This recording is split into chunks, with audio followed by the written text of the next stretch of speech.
Dear students, इस video में मैं आपको टाइप्स ऑफ रिलेशन के बारे में बताऊंगा, जिसमें से पहला रिलेशन है हमारा वॉइड रिलेशन। तो समझे वॉइड रिलेशन आखिर है क्या।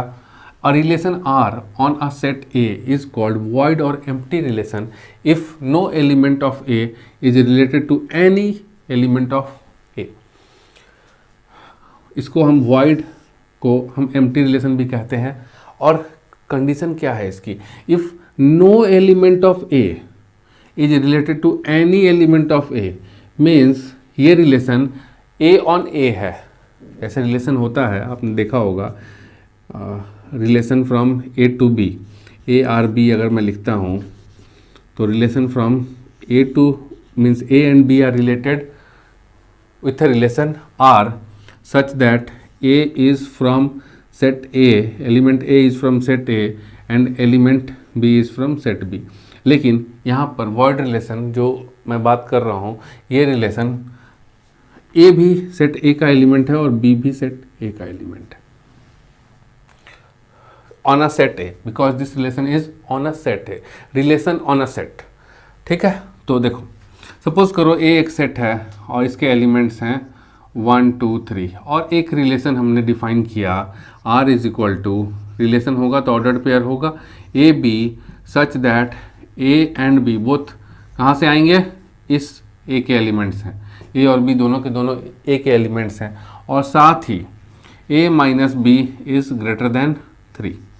तो देखो अब इस रिलेशन के ऑर्डर्ड पेयर्स कहाँ से आएंगे, इस रिलेशन के ऑर्डर्ड पेयर्स आएंगे, ये रिलेशन किसके ऊपर है, on a set A, means A cross ए, इसके ऑर्डर्ड पेयर में से इस रिलेशन में क्या आएगा, ऑर्डर्ड पेयर आएगा। तो पहले इसके ऑर्डर्ड पेयर को लिख लेते हैं।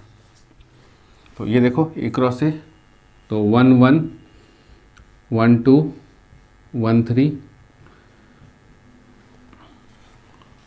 2 1 2 2 2 3 then 3 1 3 2 3 3। तो अब यहाँ ध्यान दो, ठीक है, ये रिलेशन है और ये है Cartesian product of A with A, लेकिन इस रिलेशन के अंदर वही ऑर्डर्ड पेयर्स आएंगे जो इस कंडीशन को फुलफिल करेगा, means first element minus second element ordered pair का इज ग्रेटर देन 3। तो 1 minus 1 not greater than 3, 1 minus 2 is not greater than 3, 1 minus 3 भी कंडीशन सेटिस्फाई नहीं कर रहा है, 2 माइनस 1 भी नहीं कर रहा, मीन्स कोई सा भी एलिमेंट हाईएस्ट एलिमेंट है, सबसे बड़ा और सबसे छोटा, मीन्स 3 और 1 को देख लेते हैं, तो ये भी उस कंडीशन को फुलफिल नहीं कर रहा है। मैक्सिमम वैल्यू जो आएगी ए माइनस बी की वो होगी 2 और वो यहाँ से आएगा। सो ग्रेटर देन 3 तो कभी भी नहीं होगा, और कभी भी नहीं होगा इट मीन्स कि ये रिलेशन क्या है, एम्प्टी है, और इसे हम लिखते हैं इस तरीके से फाई। सो इस रिलेशन के अंदर कोई भी एलिमेंट नहीं होगा, और इस तरह के रिलेशन को हम कहते हैं वॉइड रिलेशन। नाउ स्टूडेंट्स देखो यूनिवर्सल रिलेशन, तो यूनिवर्सल रिलेशन क्या है, a relation R on a set A is called universal relation if each element of A is related to every element of ए।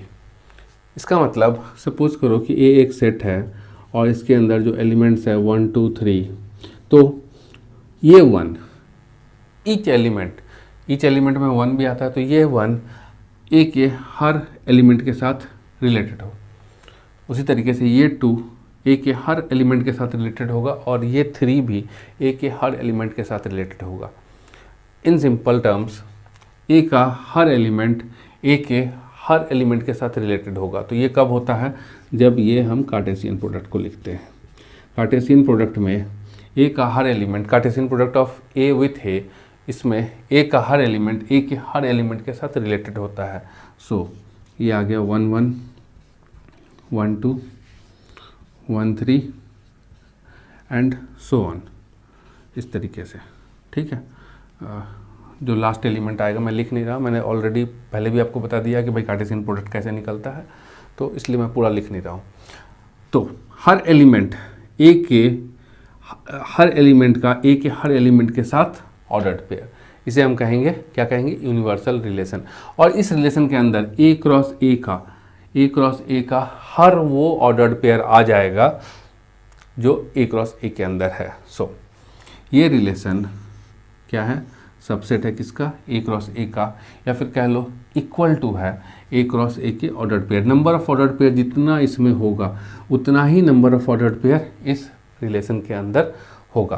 तो इस रिलेशन को अगर हमें लिखना हो तो कैसे लिखेंगे, सपोज करो रिलेशन ऑर्डर्ड पेयर से बनता है और ए और बी कहाँ से आए, ए और बी सेट ए के एलिमेंट्स हैं, सच दैट कोई कंडीशन लगा देते हैं रिलेशन के लिए।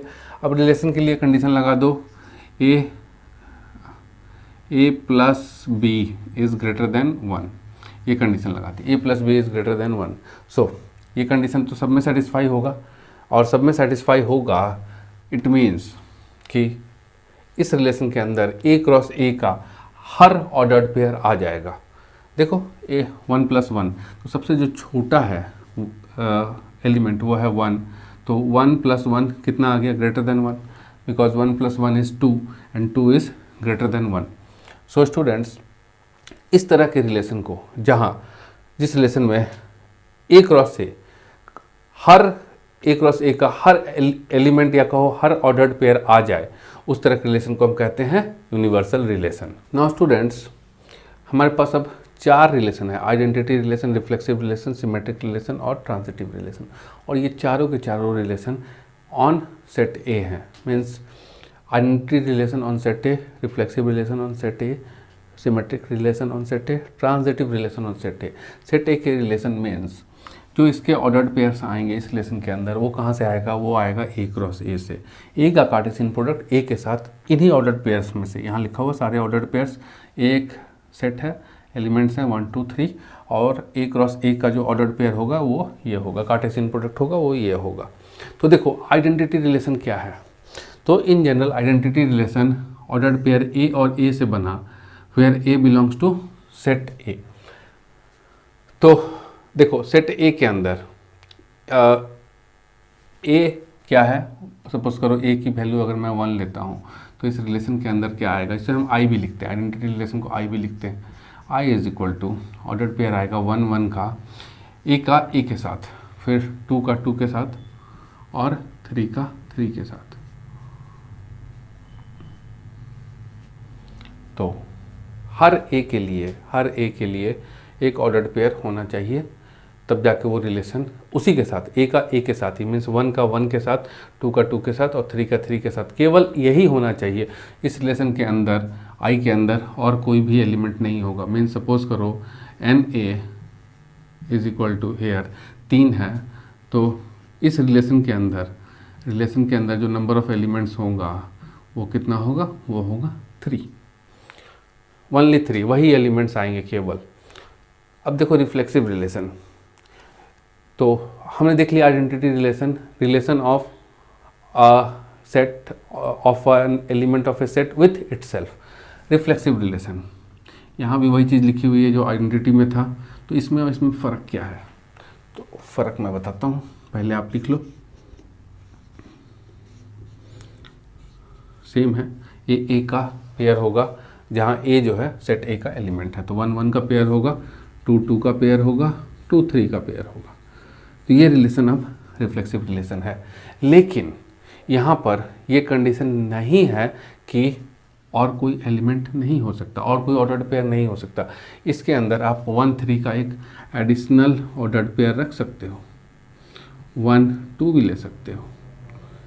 कंपलसरी क्राइटेरिया क्या है कि ये तीनों, ये ए का ऑर्डर्ड पेयर जितने भी ए हैं उनका उन्हीं के साथ, मीन्स 1 का 1 के साथ, 2 का 2 के साथ और 3 का 3 के साथ ऑर्डर्ड पेयर होना चाहिए, और बाकी के एलिमेंट का दूसरे एलिमेंट के साथ भी ऑर्डर्ड पेयर हो सकता है। मीन्स 1 का 3 के साथ हो सकता है, 1 का 2 के साथ हो सकता है, 2 का 3 के साथ हो सकता है, 3 का 1 के साथ हो सकता है, एडिशनल हो सकता है।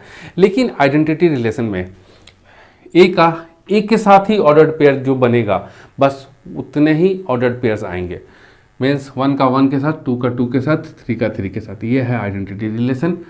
इतने ही एलिमेंट्स आएंगे, इतने ही एलिमेंट्स या ऑर्डर्ड पेयर आएंगे, तब जाके ये रिलेशन आइडेंटिटी रिलेशन होगा। लेकिन रिफ्लेक्सिव रिलेशन के अंदर आइडेंटिटी रिलेशन तो रह ही सकता है, साथ में ये देखो यहाँ 3 3 होगा, साथ में क्या होगा कि आप एडिशनल भी कुछ ऑर्डर्ड पेयर्स ले सकते हो, आ सकता है, कोई कंडीशन नहीं है कि NR number of elements, number of ordered pair in this relation is not equal to 3। 3 भी हो सकता है, नॉट इक्वल टू 3 भी हो सकता है।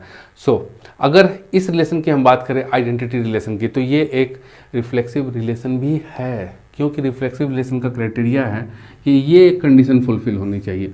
बाकी के अदर एलिमेंट्स हो या ना हो कोई फ़र्क नहीं पड़ता, नहीं भी रहेगा तब भी ये रिलेशन रिफ्लेक्सिव है, लेकिन अगर रहता है तब भी कोई दिक्कत नहीं है। अच्छा, एक चीज़ और देखो, अगर इसमें से मैं ये एलिमेंट हटा देता हूँ तो अब ये रिलेशन रिफ्लेक्सिव नहीं रह गया, क्योंकि हर एलिमेंट के साथ उसी के साथ ऑर्डर्ड पेयर रिफ्लेक्सिव रिलेशन में होना चाहिए। तो अब ये रिलेशन रिफ्लेक्सिव नहीं रह गया, क्योंकि 3 नहीं है यहाँ पर, तो यहाँ लिखोगे आप 3 तभी जा कर के ये रिफ्लेक्सिव होगा।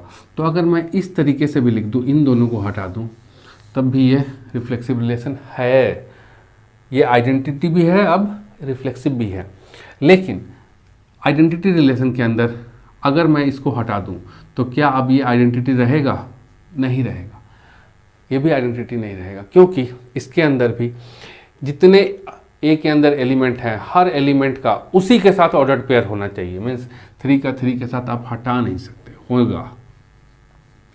सो अब यहाँ से ध्यान दो, आइडेंटिटी रिलेशन जो है और रिफ्लेक्सिव रिलेशन सेम दिख रहा है, तो इसका मतलब क्या हुआ? आइडेंटिटी रिलेशन रिफ्लेक्सिव रिलेशन हो सकता है, आइडेंटिटी रिलेशन रिफ्लेक्सिव रिलेशन हो सकता है, लेकिन जैसे ही इसमें कुछ एलिमेंट डाल देते हैं हम या ऑर्डर्ड पेयर डाल देते हैं, तो रिफ्लेक्सिव रिलेशन आइडेंटिटी रिलेशन होना कोई ज़रूरी नहीं है। पहले तो हो रहा था, लेकिन अब जैसे ही ये ऑर्डर्ड पेयर आ गया 1 2 का, तो अब ये रिफ्लेक्सिव रिलेशन रह गया, लेकिन ये कंडीशन तो फुलफिल कर रहा है, लेकिन साथ में और भी इसके अंदर ऑर्डर्ड पेयर्स हैं। सो अब ये रिलेशन आइडेंटिटी रिलेशन नहीं रह गया। So every identity relation is a reflexive relation, but every reflexive relation did not necessarily B identity relation. कोई ज़रूरी नहीं है कि हर रिफ्लेक्सिव रिलेशन आइडेंटिटी रिलेशन होगा, जैसे इस केस में अब भी नहीं हो रहा है, और जैसे ही हमने ये हटाया अब ये हो रहा है, अब ये रिफ्लेक्सिव रिलेशन आइडेंटिटी रिलेशन भी होगा। सिमेट्रिक रिलेशन देखो, सिमेट्रिक रिलेशन क्या कहता है? ए बी इस रिलेशन का अगर ऑर्डर्ड पेयर है, दिस इंप्लाइज बी ए भी इस रिलेशन का ऑर्डर्ड पेयर होगा। सो इस रिलेशन के अंदर अगर 1 2 है, ए बी में 1 2 है, तो 2 1 भी होना चाहिए। ए बी है तो बी ए भी होना चाहिए, तो ये रिलेशन क्या है? सिमेट्रिक रिलेशन होगा। अब ये सिमेट्रिक रिलेशन है।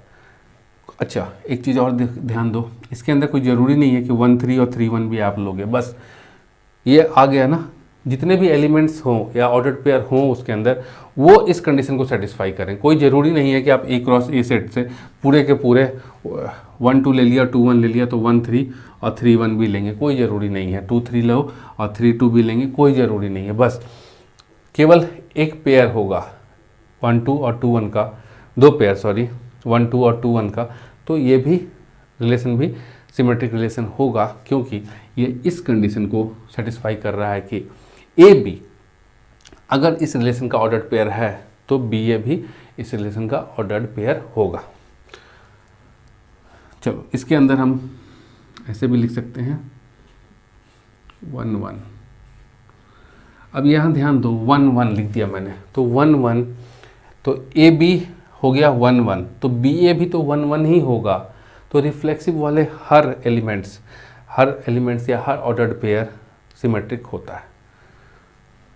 ट्रांजिटिव रिलेशन देखो, ट्रांजिटिव रिलेशन क्या कह रहा है? ए बी अगर किसी रिलेशन के अंदर है, ए बी है, मान लो 1 2 है, और बी सी है मीन्स ये सेकंड एलिमेंट यहाँ आके फर्स्ट एलिमेंट बन गया, बी सी मीन्स 2 1 है, दिस इम्प्लाइज ए सी भी होना चाहिए। ए सी मीन्स 1 1 भी होना चाहिए, 1 1।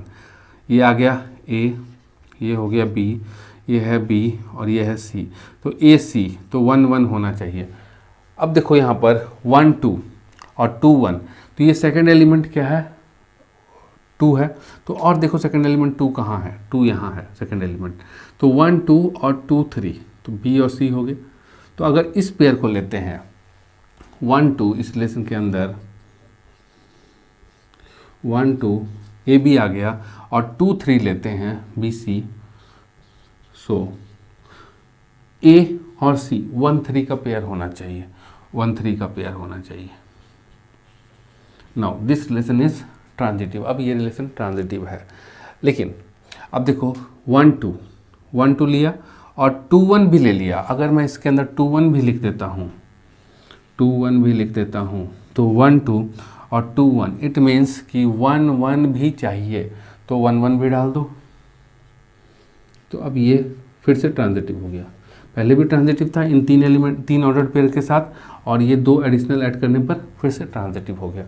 सो स्टूडेंट्स, इन जनरल बहुत ही ज़्यादा डिफ़िकल्ट नहीं है, और इसके बाद आप मेरे आर डी शर्मा के एक्सरसाइज 1.1 के क्वेश्चंस को कर लो, कॉन्सेप्ट बिल्कुल क्लियर हो जाएगा कि आखिर identity relation, reflexive relation, symmetric relation और ट्रांजिटिव रिलेशन, बहुत सारे क्वेश्चंस हैं उसके अंदर। उन क्वेश्चंस को कर लोगे तो ये कंसेप्ट आपका ज़िंदगी भर याद रहेगा, ज़िंदगी भर कभी नहीं भूलोगे। सो मेरा वीडियो अगर आपको पसंद आया हो तो इस वीडियो को लाइक, शेयर और कमेंट जरूर करो। देखो, कमेंट, लाइक और शेयर करने में कंजूसी ना करो। पसंद आया तो आगे फॉरवर्ड करो, बाकियों को भी मौका दो, बाकी भी देखें।